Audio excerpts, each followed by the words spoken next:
First, find a Protestant church that has two characteristics. In the first place, it needs to be a church that teaches and preaches directly from a believed Bible. That is essential.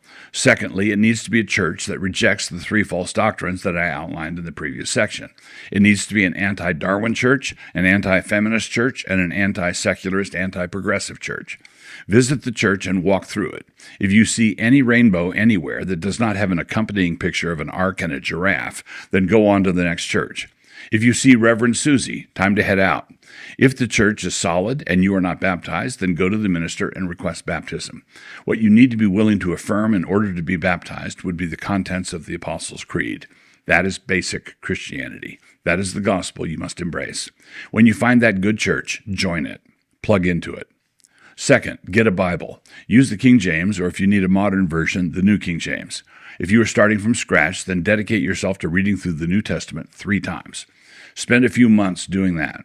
After that, move on to the Old Testament. I would recommend that you start with the 4 books that are quoted most frequently in the New Testament. This will give you a great start in understanding the complete Old Testament. Those 4 books are Genesis, Deuteronomy, Psalms, and Isaiah. Read through those 4 books 3 times.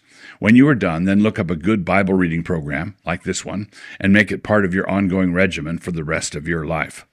And last, if you're married, throw yourself into your married life. If you are not married, then fix that. Men, find out her name and throw yourself into married life.